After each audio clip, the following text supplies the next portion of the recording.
morning students. Into the previous lecture we are also studied how to solve the problem of distribution of overheads of the service department to the production department. म्हणजे या ठिकाणी previous लेक्चरला आपण काय बघितलं होतं तर service डिपार्टमेंटचे overheads असतील ते प्रोडक्शन डिपार्टमेंटला कशा पद्धतीने डिस्ट्रीब्यूट करायचे याचा या ठिकाणी आपण अभ्यास केला.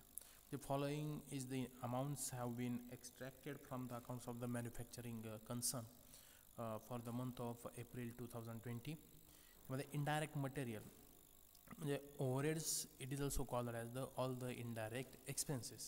It may be include indirect material, indirect labor as well as the indirect expenses. Then indirect material production department X 950 रुपये, production department Y 1200, department Z production department Z 200 रुपये, मेंटेनन्स डिपार्टमेंट हे सर्व्हिस डिपार्टमेंट आहे 1500 आणि store department Q 400 रुपये. Indirect मटेरियलचा जो काय खर्च असेल तो दिलेला आहे. इनडायरेक्ट वेजेस म्हणजेच काय या ठिकाणी इनडायरेक्ट लेबर म्हणजेच वेजेस हे या ठिकाणी कोणाला दिलं जातं किंवा वेतन कोणाला दिलं जातं तर कामगारांना दिलं जातं म्हणजे लेबरला दिलं जातं. मग त्याचा जो काही एक्सपेन्सेस असेल डिपार्टमेंट वाईज आपल्याला दिलेला आहे म्हणजे production department X Y Z, service department किंवा maintenance department P, store department Q. मग त्यामध्ये प्रोडक्शन डिपार्टमेंट एक्सला 900, वायला 1100, झेडला 300, मेंटेनन्स डिपार्टमेंटला पीला 1000 and Q 650. Then power and light, it is also the common expenses. Such particular common expenses we are also distributed among these 5 departments. म्हणजे production department 3 आहेत आणि service department 2 आहेत त्याच्यामध्ये आपल्याला तो डिस्ट्रीब्यूट करायचे म्हणजे power and light total amount is 6000, rent and rates 2800, insurance on assets 1000, mill charges 3000 and depreciation at the rate 6% on the capital value of the assets. All these are the common expenses which are also distributed among these particular 5 departments, and from the following information calculate the share of overheads of each production department. म्हणजे त्या ठिकाणी service डिपार्टमेंटचा expense आपण त्या ठिकाणी तो production डिपार्टमेंटमध्ये वाटावा आपल्याला लागेल किंवा डिस्ट्रीब्यूट करावं लागेल. मग त्यासाठी इन्फॉर्मेशन दिलेलं आहे area in the square feet म्हणजे how much area is occupied among these 5 department म्हणजे या 5 डिपार्टमेंटनं ऑक्युपाय केलेला एरिया. मग हा कुठं आपल्याला आवश्यक आहे तर हा बेस आपण कुठं पकडणार तर रेंट अँड रेट्स आपण वाटण्यासाठी हा या ठिकाणी बेस पकडणार. कॅपिटल व्हॅल्यू ऑफ असेट हे कुठं घेणार आपण तर इन्शुरन्स ऑन असेट असेल किंवा तुमचं डेप्रिसिएशन असेल तिथं आपल्याला त्या आवश्यक आहे. त्यानंतर किलोवॅट म्हणजे पॉवर चार्जेस असतील तर तिथं किलोवॅट येईल. Number of employees, direct labour hours and number of requisitions. त्याचं आपण सोल्युशन या ठिकाणी बघितलं होतं. सोल्युशनमध्ये in the books of manufacturing concern departmental overhead distribution summary मग त्यामध्ये कॉलम केले होते आपण particulars basis of apportionment, then total in bracket rupees, then production department X Y Z, service department P and Q. Then indirect material म्हणजे basis of apportionment indirect material as given ज्या पद्धतीनं दिलं असेल त्या पद्धतीनं आपण ते घेतलं होतं. म्हणजे प्रोडक्शन डिपार्टमेंटला जेवढी अमाऊंट दिली असेल एक्स वाय झेडची इन पी आणि क्यूची ॲज इट इज आपण प्रॉब्लेममध्ये दिलेली ती घेतली होती. इनडायरेक्ट लेबर त्यालाच आपण इनडायरेक्ट वेजेस असं सुद्धा या ठिकाणी म्हटलं जातं. मग त्याचीसुद्धा अमाऊंट आपण as per the given in to the problem त्या पद्धतीने घेतली होती. त्यानंतर पॉवर अँड लाईट. आता power and light total amount is 6000. Then such power and light we are also distributed among the production department X, Y, Z and service department P and Q. मग ती कशी वाटायची तर हे power and लाईटला base कुठला घेतला आपण kilo watt म्हणजे जेवढी एनर्जी वापरली असेल त्या डिपार्टमेंटनं त्या बेसनुसार आपण ह्या ठिकाणी ते कॅल्क्युलेट करतो आहे. मग आता इथं साधं सोपं आहे ह्याच्यामध्ये काही जास्त अवघड नाही. मग आता इथं कशा पद्धतीनं हा रेशो काढायचा हा एक सर्वात महत्त्वाचा मुद्दा आहे. मग तो रेशो काढत असताना हे कशा पद्धतीनं नेमकं वाटायचं मग आपल्याला काय आधार घ्यावा लागेल तर बेसिस ऑफ अपॉर्शनमेंटमध्ये किलोवॅट म्हणजे इथे किती आहे 4400, 1600, 4000, 4400, 1600, 1500 आणि 500.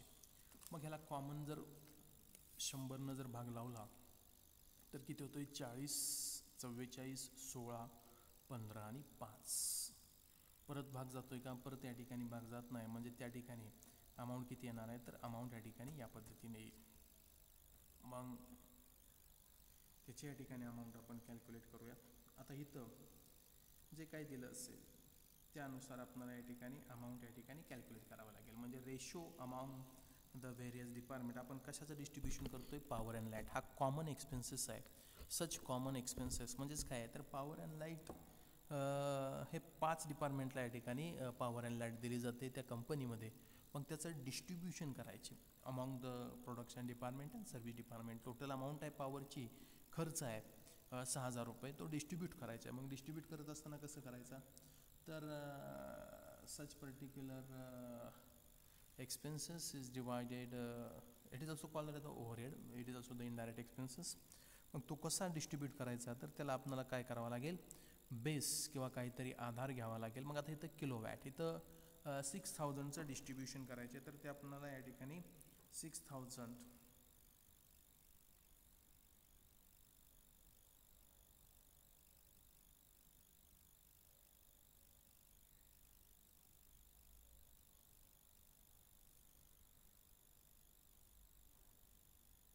आता यामध्ये बघा 6,000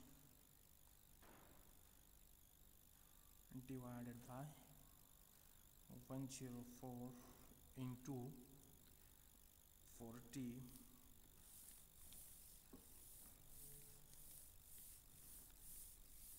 किंवा जर आपण या ठिकाणी या पद्धतीनं केलं, कशा पद्धतीनं तर दुसरी एक या ठिकाणी मेथड आहे.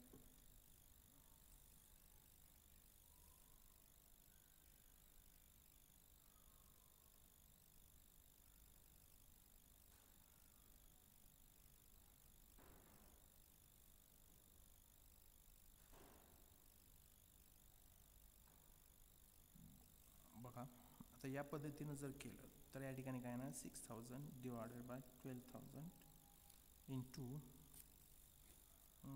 4,000.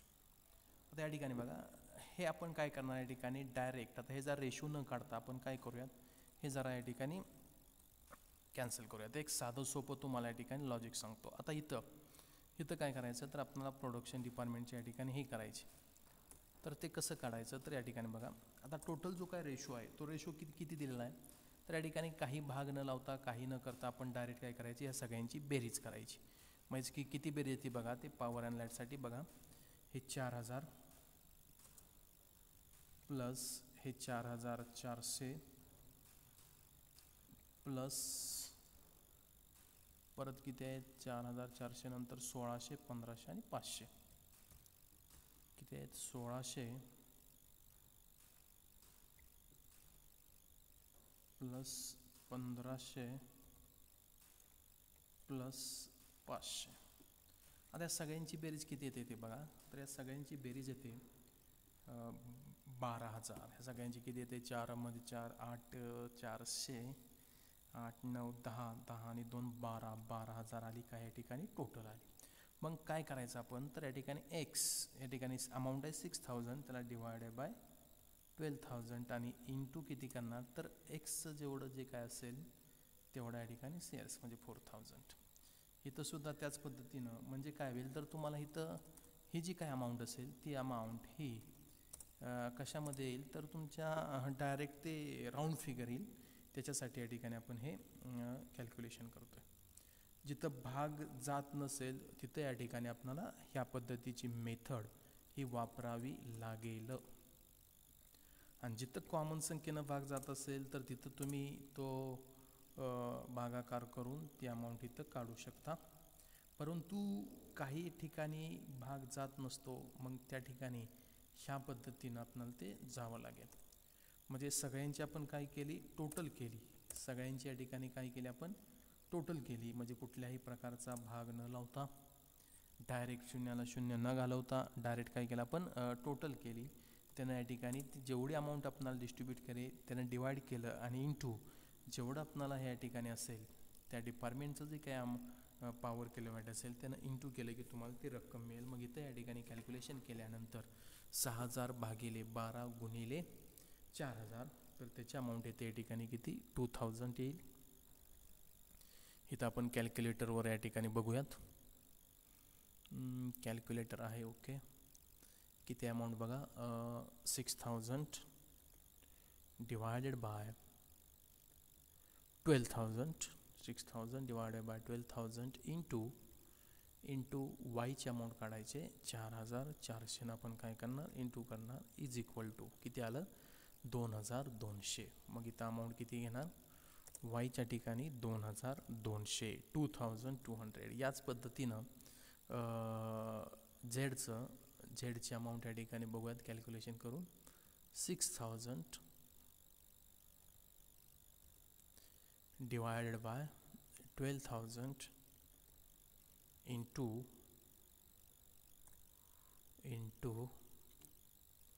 किती आहे 1,600 इज इक्वल टू 800 रुपीज. किती आलं ते 800 रुपीज. पॉवर अँड लाईट किती आलं 800 रुपीज.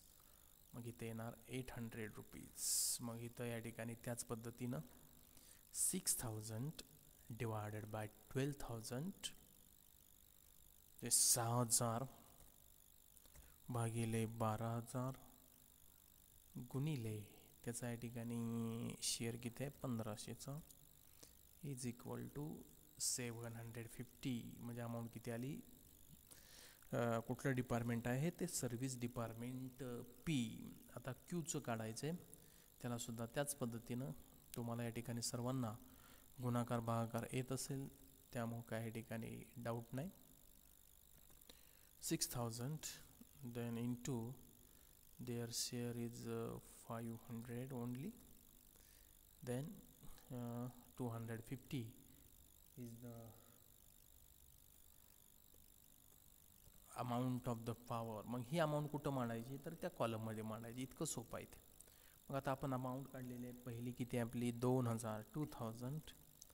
दुसरी अमाऊंट व्हायची किती आहे तर 2,200 is the amount of production department Y, production department Z 800, then service department P is 750 and service department Q is 250.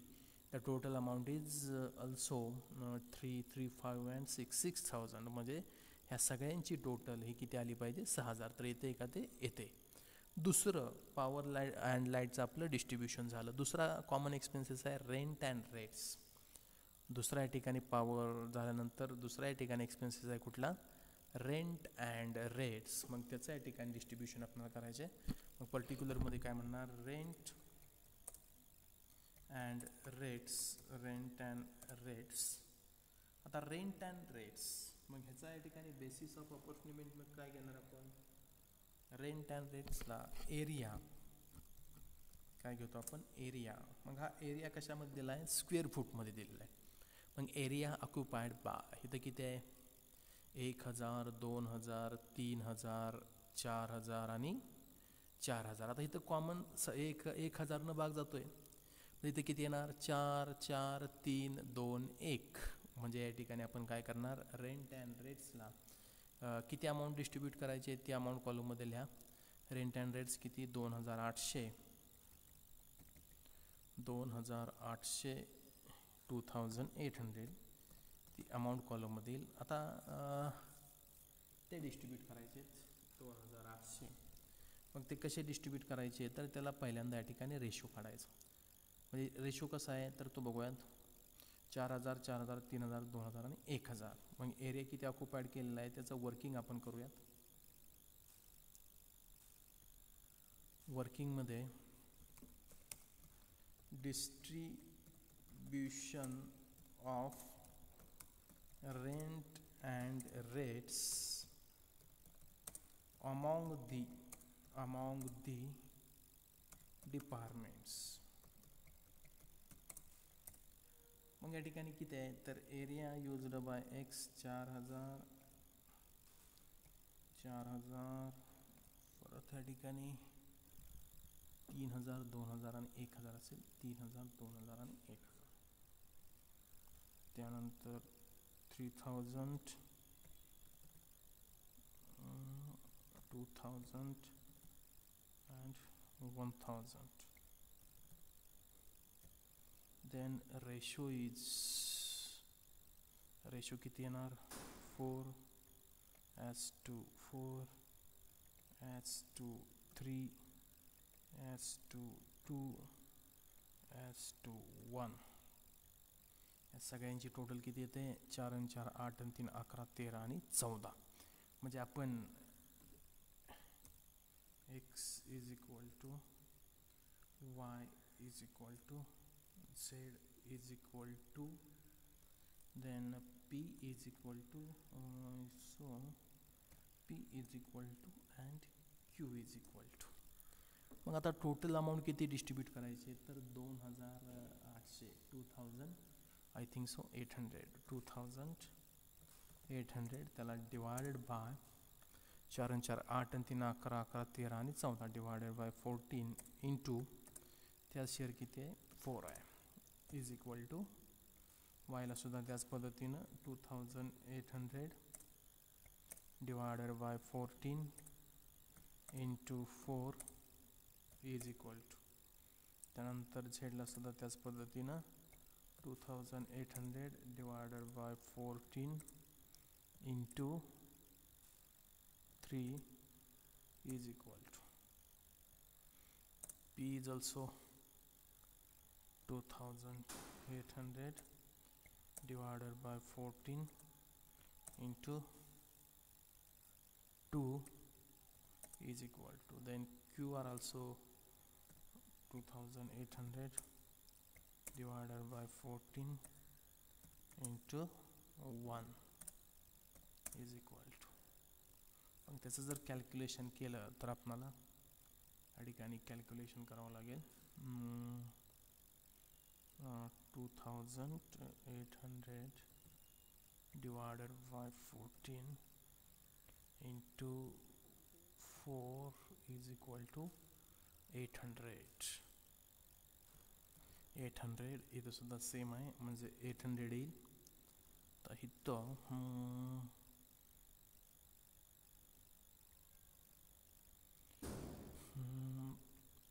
2800 divided by 14 into 3 is equal to 600 is there then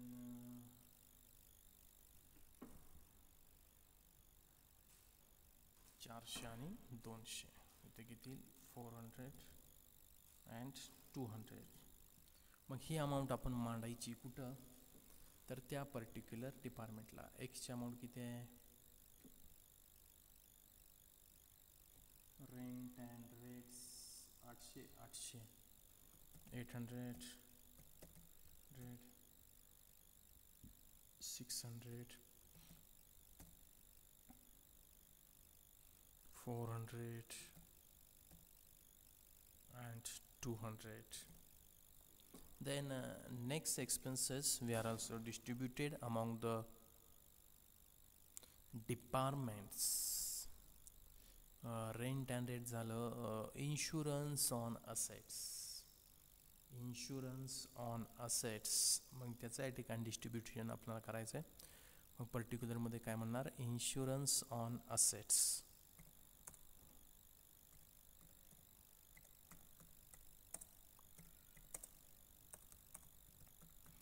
insurance on assets. आता insurance on असेटला base कुठला घ्यायचा तर base येईल value of assets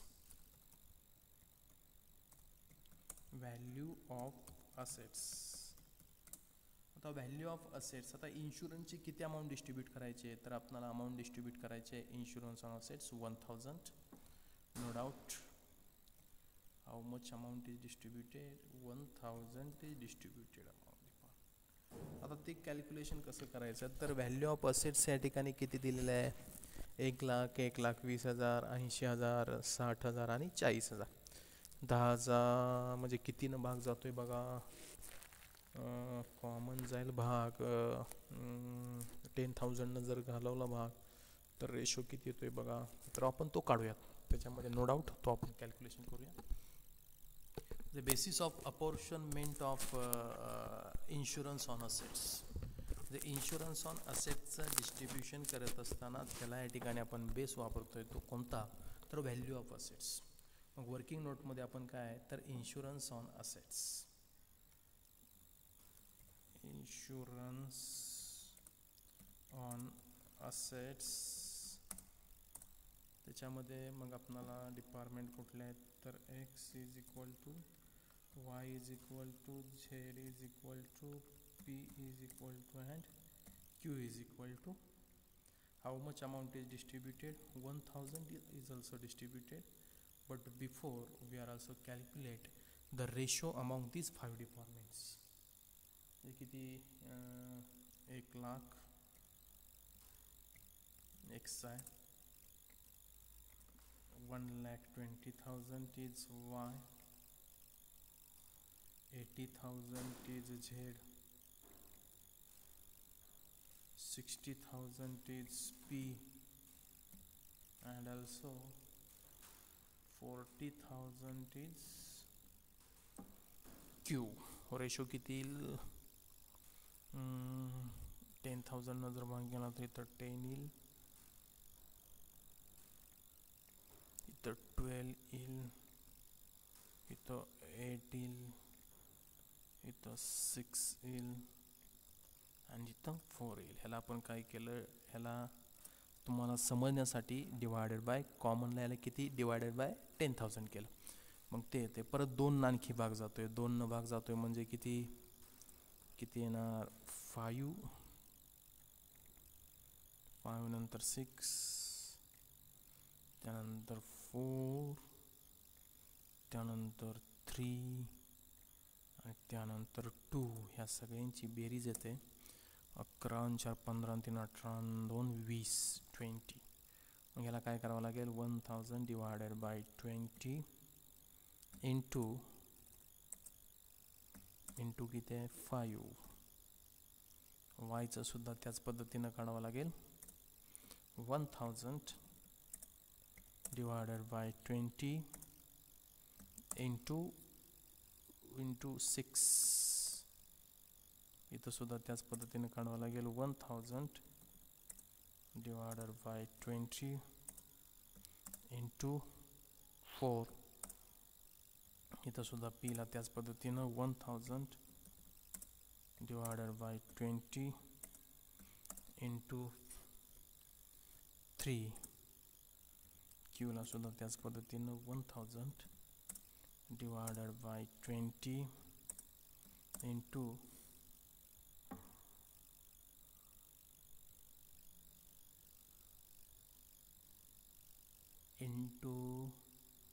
2.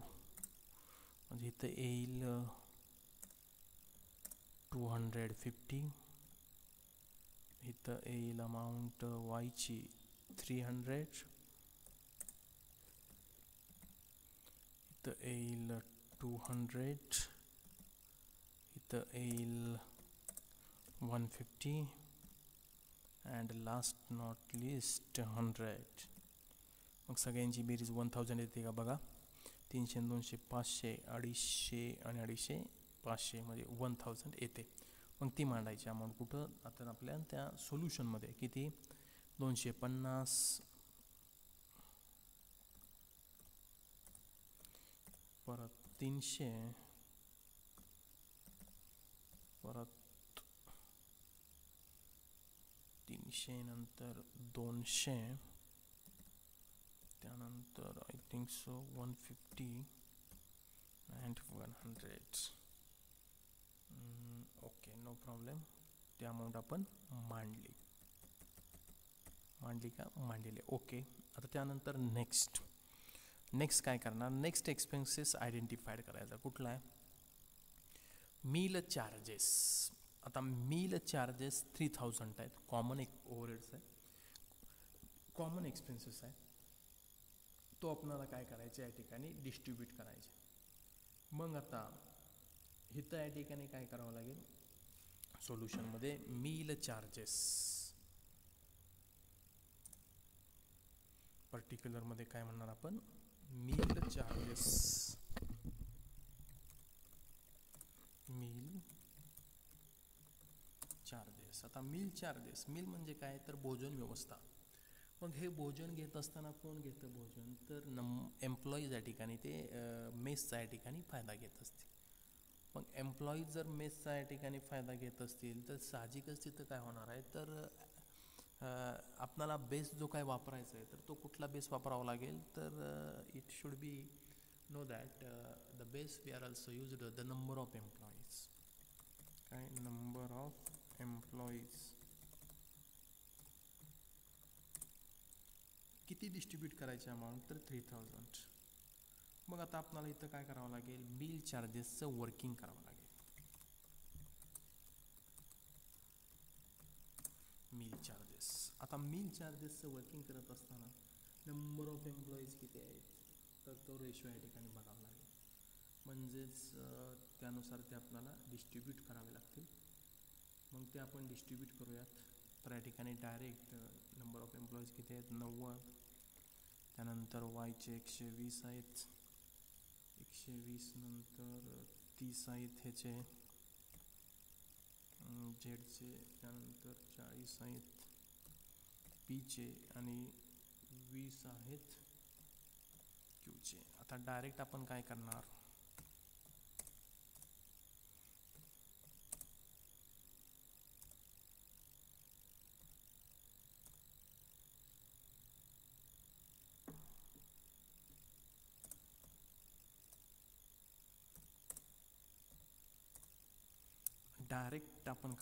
त्याची amount काढणार. या सगळ्यांची बेरीज किती येते, 120, 210, 240, 280 आणि 300 किती डिवाइड करायचे आहेत आपल्याला, 3000 डिवायडेड बाय 300 इंटू काय येणार 90, म्हणजे अमाऊंट येईल ती 900 रुपये.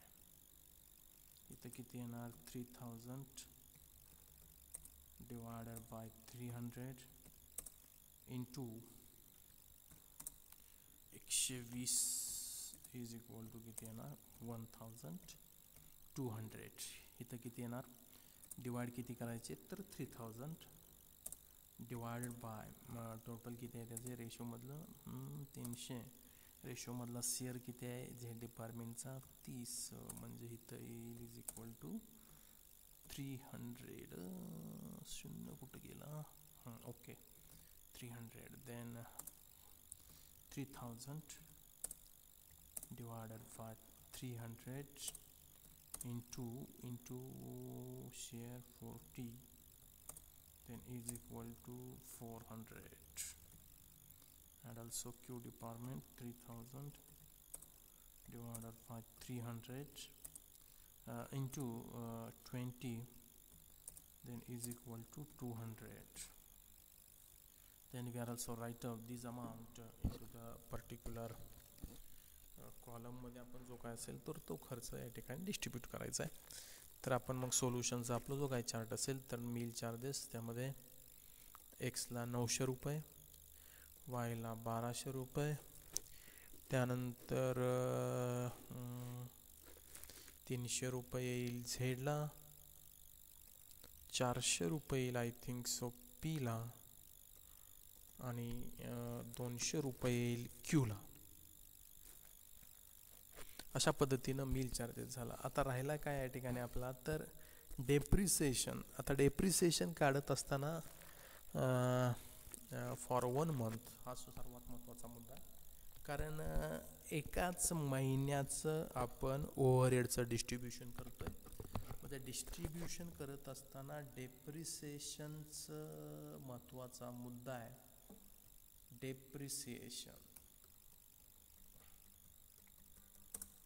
डेप्रिसिएशनचा रेट या ठिकाणी दिलेला आहे. डेप्रिसिएशन कशावर काढतो तर आपण व्हॅल्यू ऑफ असेट्स हा झाला बेस. आता या ठिकाणी depreciation in bracket for 1 month in bracket, तर इथं आपल्याला त्याचं नोंद करावी लागेल. डेप्रिसिएशन किती तर इन ब्रॅकेट फॉर 1 मंथ एका महिन्याचंच आपण काढणार फॉर 1 मंथ. मग याची डेप्रिसिएशनची अमाऊंट दिली का ते प्रॉब्लेममध्ये आपल्याला पाहावं लागेल. तर इथं या ठिकाणी depreciation at the rate 6% on capital value of assets. मग आता इथं ती अमाऊंट आपल्याला काढावी लागेल. मग ती कशी काढायची, तर हा एक महत्त्वाचा मुद्दा आहे.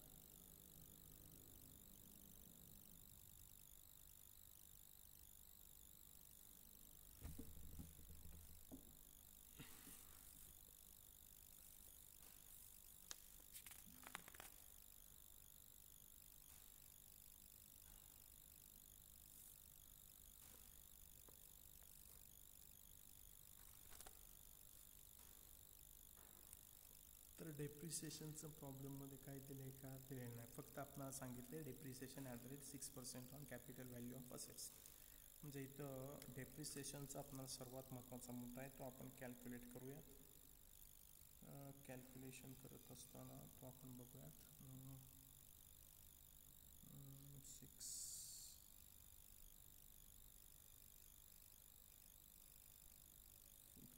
प्लस 7,200.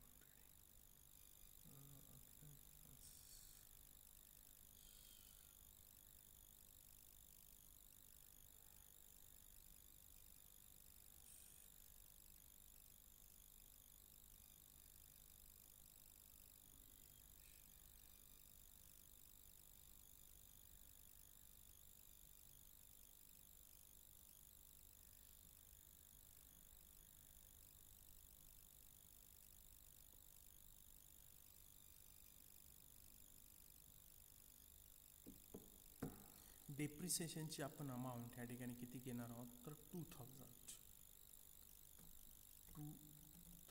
आता हे 2,000 कसं काढलं, तर इथं 2,000 काढत असताना टोटल जी काय व्हॅल्यू दिली असेल त्या व्हॅल्यूवर आपण 6% या ठिकाणी कॅल्क्युलेट केलं. म्हणजे 1 लाखच्या 6% म्हणजे किती येतं आहे, आय थिंक सो ते येईल 1 लाखच्या 6% म्हणजे 6,000 आलं. ते वर्षाचं एका महिन्याचं किती येणार आहे, आय थिंक सो 6,000 भागिले 12 म्हणजे 500 रुपये आलं. ते मी सांगतो 2,000 कसं आलं. तर एक्सची तुमची कॅपिटल व्हॅल्यू आहे, एक्सची तुमची कॅपिटल व्हॅल्यू आहे असेटची 1 लाख रुपीज. एक्सची किती आहे, 1 लाख रुपीज. ह्या 1 लाखच्या 6% म्हणजे किती आलं, 6,000.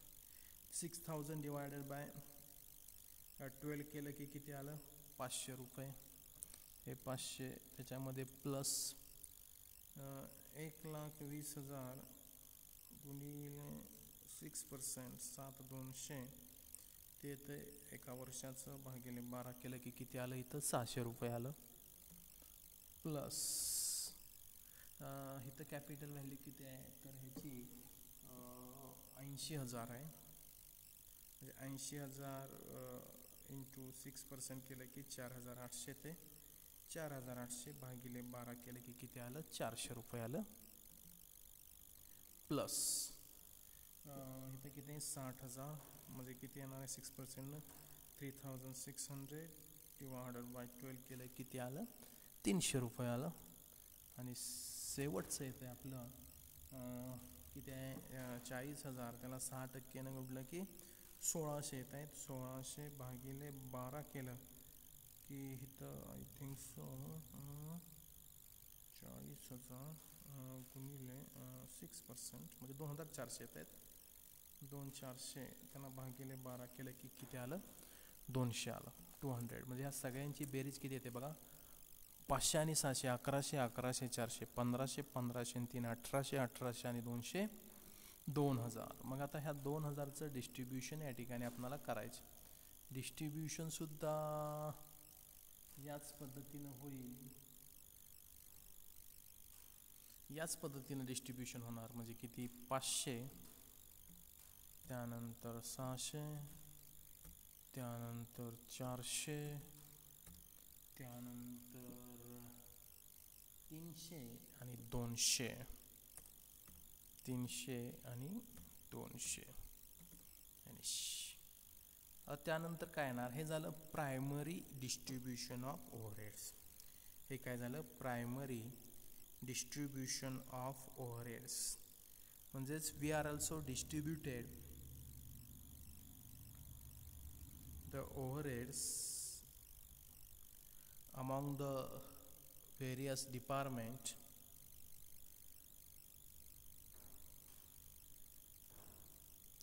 म्हणजेच या ठिकाणी प्रायमरी डिस्ट्रीब्युशन झालं आहे. आता ह्या प्रायमरी डिस्ट्रीब्युशनमध्ये आपण टोटल करणार सगळ्यांची. मग आता प्रायमरी डिस्ट्रीब्युशन हे काय झालं तर प्रामुख्यानं आपण त्याला काय म्हणतो तर जो काही कॉमन एक्सपेन्सेस असेल तो common expenses are also distributed among the various department. Common एक्सपेन्सेसमध्ये प्रोडक्शन डिपार्टमेंट XYZ. आता सर्वात महत्त्वाचा मुद्दा आहे रिअपॉर्टमेंट. त्यालाच आपण रिडिस्ट्रीब्युशन ऑफ ओव्हरहेड्स. पण कुणाचे सर्व्हिस डिपार्टमेंटचे. सर्व्हिस डिपार्टमेंटच्या ओव्हरहेडचं distribution it is also called as the redistribution of service department to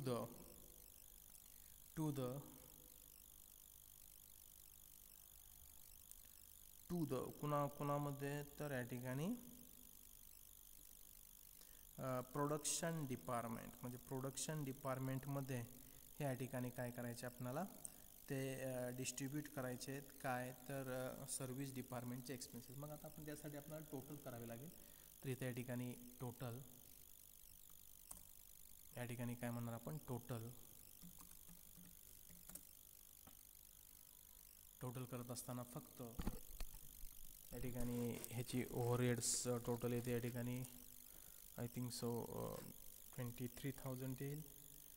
the production एक्सची total येईल 6,300 येईल आय थिंक सो. वायची येते 7,400 7,400. Then production department head total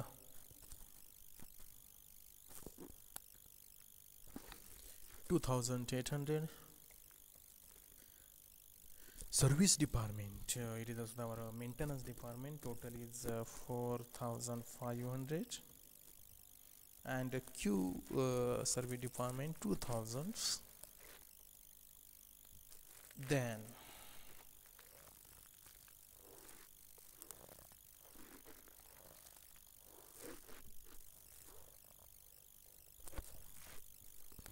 Then we are distributed our cost of service department fee.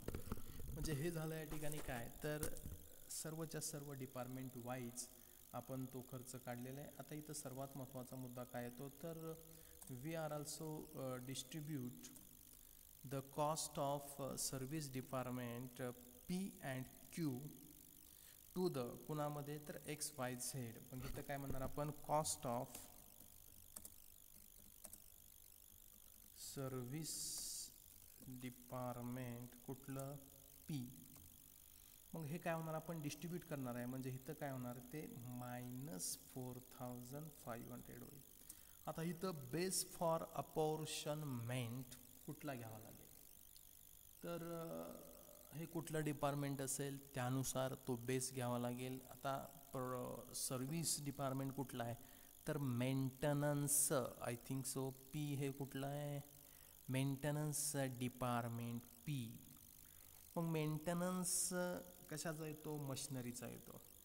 मशिनरीचा maintenance म्हणल्यानंतर काय येणार तर तिथं base घेणार आपण मेंटेनन्स म्हणल्यानंतर तो या ठिकाणी तिथं काम करणार कोण एम्प्लॉईज काम करणार. मग इथं काय घेणार आपण डायरेक्ट लेबर आवर्स. कुठला घेणार बेस डायरेक्ट लेबर आवर्स. मग डायरेक्ट लेबर आवर्स या ठिकाणी त्यानुसार त्याचं आपण डिस्ट्रीब्यूट करणार. प्रॉब्लेममध्ये डायरेक्ट लेबर आवर दिलेले आहेत. डायरेक्ट लेबर आवर किती दिलेले आहेत XY आणि Zचं दिलेलं आहे. मग त्यानुसार ते आपण 4,500 डिस्ट्रीब्यूट करणार. मग त्यानुसार त्याची अमाऊंट येईल 1,800 1,600 आणि 1,100. किती येणार 1,800 किती येईल अमाऊंट 1,800 1,600 म्हणजे 1,600 अँड लास्ट वन इज आवर 1,100 आणि शेवटी येणार 1,100. ह्या तिघांची बेरीज येते 45. त्यानंतर पुढचं cost of service department Q. Cost of service department Q. ह्याला बेस कुठला घेणार तर ते स्टोअर डिपार्टमेंट आहे. स्टोअर डिपार्टमेंट म्हणजेच काय घेणार आपण तिथं number of material requisition. Number of material requisition. मग त्याचं या ठिकाणी त्या मटेरियल रिक्विजिशनचं या ठिकाणी पर ऑर्डर जे काय असेल ते दिलेलं असेल. मग त्याच्यानुसार आपण ते हे किती वाटणार तर हे पीचे आहेत 2000 रुपये. म्हणजे 2000 रुपये हे आपण वाटणार कोणामध्ये production department Q, not a Q, production department XYZ ला आपण अमाऊंट डिस्ट्रीब्यूट करणार आहे कोणाची तर सर्व्हिस डिपार्टमेंट क्यूची. त्याला आपण बेस काय घेतला तर नंबर ऑफ मटेरियल रिक्विजिशन. त्यानुसार त्याचं या ठिकाणी येतं आहे एक्सला 900 रुपये येईल, वायचे येतील 600 रुपये आणि झेडचे येतील 500 रुपये. ह्यानुसार ते झालं. आता सर्वच्या सर्व या ठिकाणी इथे येईल टोटल आपण करणार 23,000. इथं सुद्धा किती येणार मग 9,000 येईल. इथं टोटल केली की 6,000 हे 9,000 7,400 1600 आणि 600 किती येते 9,600 9,600 Y 9,600 and last one is our production department Z 4,400. ह्या तिघांची बेरीज करा 23,000 या ठिकाणी टोटल येईल. मग ह्याला काय म्हणणार आपण टोटल. हे झालं या ठिकाणी आपलं काय तर डिस्ट्रीब्युशन ऑफ ओव्हरहेडचा प्रॉब्लेम कंप्लीट झाला. आता ह्याच्यामध्ये काय अवघड आहे का अवघड नाही. फक्त कॅल्क्युलेशन आहे. वर्किंग असेल ते वर्किंग तुम्हाला व्यवस्थित समजलं पाहिजे. ते एकदा समजलं की हा अतिशय सोपा असा या ठिकाणी प्रॉब्लेम आहे. Then into the next lecture we are also start the next problem. Thank you very much.